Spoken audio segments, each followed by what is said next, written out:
شروع اللہ کے نام سے جو بڑا مہربان اور نہایت رحم والا ہے۔ آپ صلی اللہ علیہ وآلہ وسلم نے کون سی 3 چیزیں اللہ سے مانگی جن میں سے 2 عطا فرمائی گئیں اور تیسری پھیر دی گئی؟ حضرت معاذ بن جبل رضی اللہ تعالیٰ عنہ فرماتے ہیں کہ رسول اللہ صلی اللہ علیہ وآلہ وسلم نے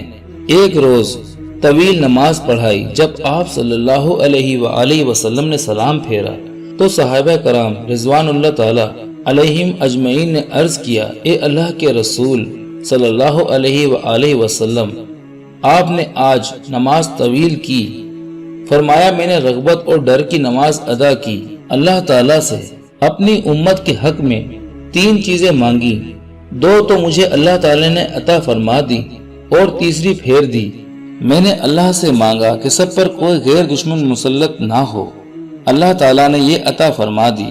اور اللہ تعالیٰ سے یہ مانگا تھا کہ میری تمام امت ڈوب کر ہلاک نہ ہو، اللہ تعالیٰ نے یہ بھی مجھے عطا فرما دی، اور میں نے اللہ تعالیٰ سے مانگا